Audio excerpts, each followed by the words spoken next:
Hey guys, hope you are doing well. So now in this lecture I am going to discuss about loops in C. So ముందు switch statements చూసారు కదా, ఇప్పుడు loop స్టేట్మెంట్ని అయితే మనం discuss చేసుకుందాం. So loop statements బేసికల్గా two statements of ఉంటాయి.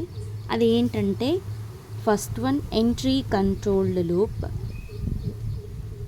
First one entry controlled loop and second one వచ్చేసి exit controlled loop.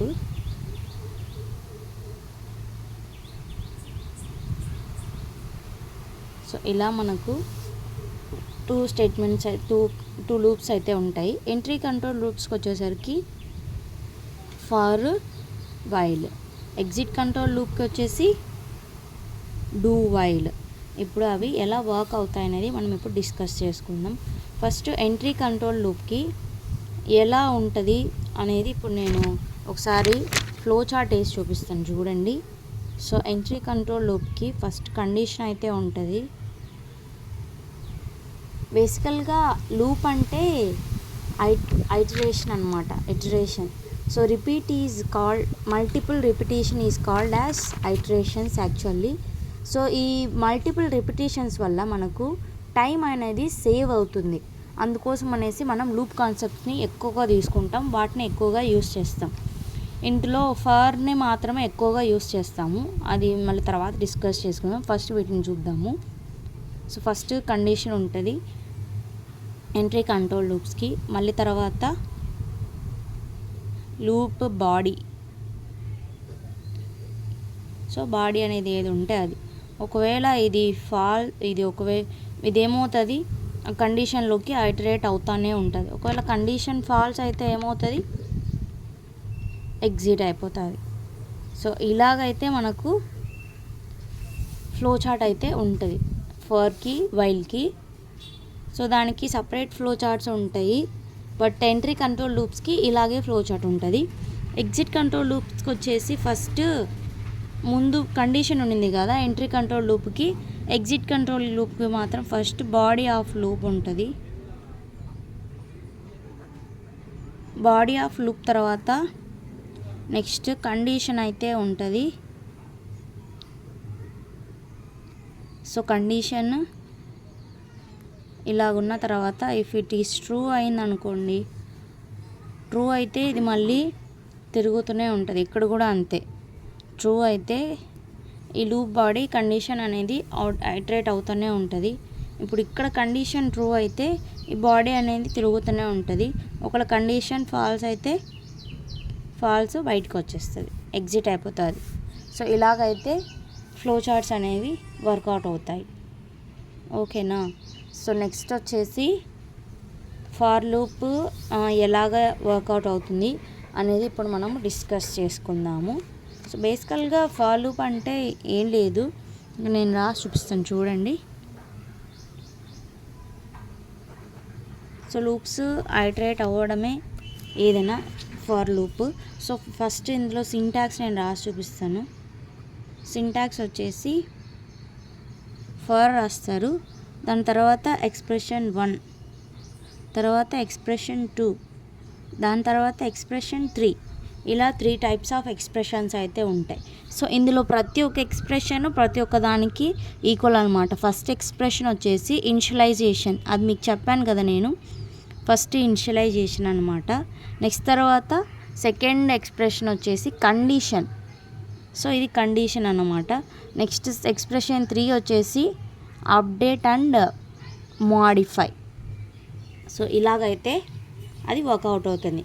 For example, so ఇంకా నెక్స్ట్ తర్వాత ఇక్కడ మిడిల్లో లూప్ బాడీ, ఏదైతే బాడీని ప్రజెంట్ చేయాలనుకుంటున్నామో ఆ ప్రోగ్రామ్ యొక్క థింగ్స్ అన్ని ఇక్కడ రాయాలి, దాని తర్వాత క్లోజ్ చేయాలి. This is the syntax. ఓకేనా. సో ఇప్పుడు నేను మీకు ఒక ప్రోగ్రామ్ అయితే రాసి చూపిస్తాను చూడండి. ఫస్ట్ ఫ్లో చార్ట్ వేస్తాను, మళ్ళీ తర్వాత నేను మీకు ప్రోగ్రామ్ రాసి చూపిస్తాను. సో ఫ్లో చార్ట్ ఏం లేదు, సో బేసికల్గా నార్మల్గా ఫస్ట్ ఇందులో ఇనిషియలైజేషన్ ఉంటుంది. ఇనిషియలైజేషన్ అంటే ఏంటో తెలుసు కదా. సో ఇంట్ మెయిన్ తర్వాత ఒక వాల్యూని మనం తీసుకుంటాం కదా, అది దానికి మనం ఇక్కడ ఏం చేస్తామంటే ఫస్ట్ అక్కడ రాకోకుండా ఓన్లీ డిక్లేర్ చేసి మనం ఏం చేస్తాము, మనకు కావాల్సిన ప్రోగ్రాంలో ఆర్ ఫర్ లూప్లో మనము ఇనిషియలైజేషన్ అనేది చేద్దాం. సో అది ఎలాగనేది నేను మీకు చూపిస్తాను, don't worry about it. But ఇది మాత్రం చూడండి, ఫస్ట్ ఇనిషియలైజేషన్ ఉంటుంది, దాని తర్వాత కండిషన్ ఉంటుంది. సో కండిషన్ ఒకవేళ ట్రూ అయితే సో బాడీ ఆఫ్ లూప్ అనేది సో వర్క్ అవుతుంది. అయితే మళ్ళీ తర్వాత ఇందులో ఏదైనా మోడిఫై చేయాలంటే మోడిఫై అప్డేట్ చేయాల్సింది వస్తుంది. సో దాన్ని చేసేస్తే సరిపోతుంది. ఓకేనా.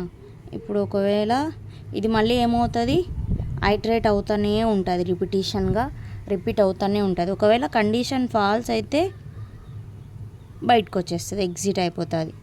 So this is the for loop syntax and this is the flow chart. For loop syntax and flow chart. ఇప్పుడు మనం ఒక ప్రోగ్రామ్ని అయితే రాసుకుందాము, సింపుల్ ప్రోగ్రామ్ని, కాంప్లికేట్ లేకోకుండా ఇక్కడ రాసి చూపిస్తాను నేను మీకు. So first include stdio.h, next ఇంట్ మెయిన్, దాని తర్వాత ఇప్పుడు మనం డిక్లేర్ చేసుకోవాలి ఇంట్ ఐని, ఎందుకంటే ఐ వాల్యూస్ మనం తీసుకుంటాం కాబట్టి నేను ఐని డిక్లేర్ చేశాను. దాని తర్వాత నేను ఫార్ లూప్ రాస్తాను. ఇప్పుడు ఏం చేయాలి, ఫస్ట్ కండిషన్ ఏంటి ఇక్కడ చూడండి, ఫస్ట్ ఇనిషియలైజేషన్ చేయాలి. సో నేను ఏం చేస్తాను, ఐ అని 1కి ఇనిషియలైజ్ చేస్తాను. మళ్ళీ తర్వాత ఐని less than or equal to 5, ఆ 5కి మళ్ళీ కండిషన్ రాస్తాను. ఎంతవరకు, 5 వరకు మనకు ఈక్వల్ ఆర్ లెస్ దాన్ అని ఉండాలి అనేసి. సో 5 అయింది అనుకోండి ఇక్కడ కండిషన్లో, మళ్ళీ ఏమవుతుంది, అది నెక్స్ట్ ఫాల్స్ అయిపోతుంది. దాని తర్వాత ఇవి 5 కావాలంటే మనం ఏం చేయాలి, పోస్ట్ ఇంక్రిమెంట్ని మనం రాసుకోవాలి. పోస్ట్ ఇంక్రిమెంట్ రాస్తే ఫస్ట్ వాల్యూ అనేది ఇంక్రీజ్ అవుతుంది, ఇంక్రీజ్ అయిన తర్వాత నెక్స్ట్ వాల్యూ కూడా ఆ ఇంక్రిమెంట్ వాల్యూని తీసుకుంటుంది. సో అలా నేనేం చేశాను, పోస్ట్ ఇంక్రిమెంట్ని అయితే నేను రాసుకున్నాను i++ అని. దాని తర్వాత మళ్ళీ ఏం చేస్తాను, సో ప్రింట్ఎఫ్ రాసి %d రాశాను. d రాసిన తర్వాత ఐ వాల్యూ ప్రింట్ చేయమని నేనేం చేశాను, ఇలా ఇచ్చాను. ఇప్పుడు నాకు అవుట్పుట్ ఎలా వస్తుందంటే, ఇక్కడ ఐ ఇనిషియలైజ్ చేస్తాను, అన్నీ ఇనిషియలైజ్ చేస్తాను. ఐ అని చెప్పాను కదా, ఫస్ట్ ఏం చేస్తుంది, ఇక్కడ తీసుకుంటుంది. సో ఐ ఎంత, 1 ఉంటుంది. 1 less than or equal to 5, is is true అయినప్పుడు ఏమవుతుంది, సో ఇది ప్రింట్ అవుతుంది. ఎలాగంటే ఇప్పుడు నేను ఒకటి ఎగ్జాంపుల్ రాస్తాను చూడండి.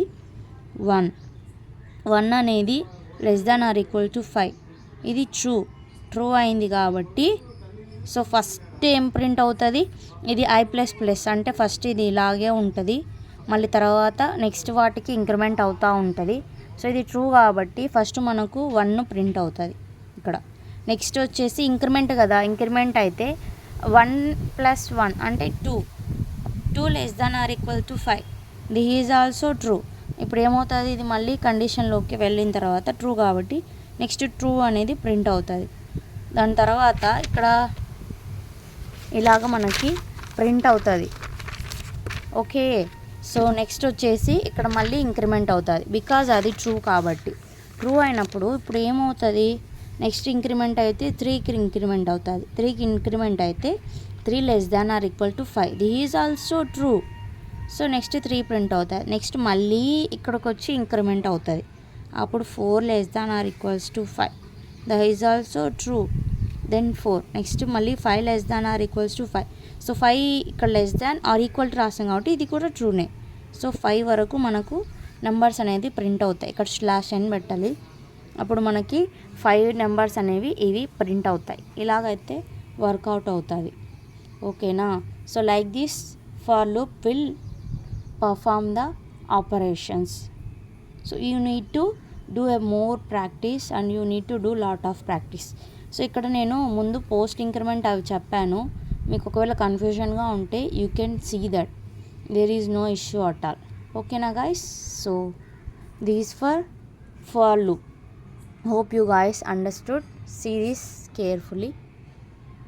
This is about the for loop. Okay then guys.